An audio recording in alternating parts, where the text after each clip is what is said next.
Hello everyone, welcome to lmsdaily.com. In today's episode, we are going to see how you can update your students about any update in your course content.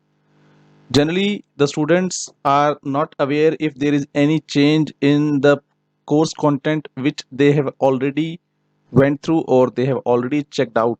So, with this new feature in Moodle 4.0, you can automatically send a notification to all the users who have already went through the resource to update them about the new change in that same resource. So let us jump in and see how you can send the notification about the course content update. So you need to log in as a teacher, and once you are logged in as a teacher, then you need to navigate to the course and make sure that you have this editing mode in on condition, and let us scroll down to see any resource or activity.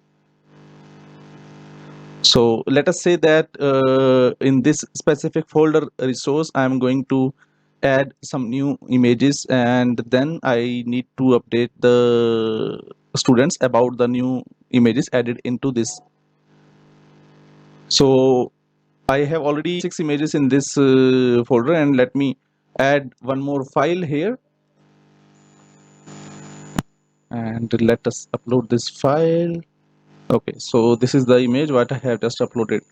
So once I'm here, then if you scroll down to the bottom of the page, then you can see this small checkbox in the bottom of the page which says that send content change notification.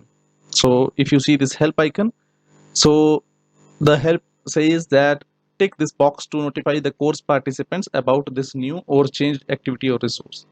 Only users who can access the activity or resource will receive the notification. So now this is what I need, so I will just check this box and click save and display. So once I did this as a teacher, all the students who already went through this folder will get a notification in their Moodle accounts to see the updated files within this folder. Similarly, you can update all the activities and resources wherein you are making changes, and this is how you can send a notification to your students about the updated files or updated resources. Thank you very much for watching this video.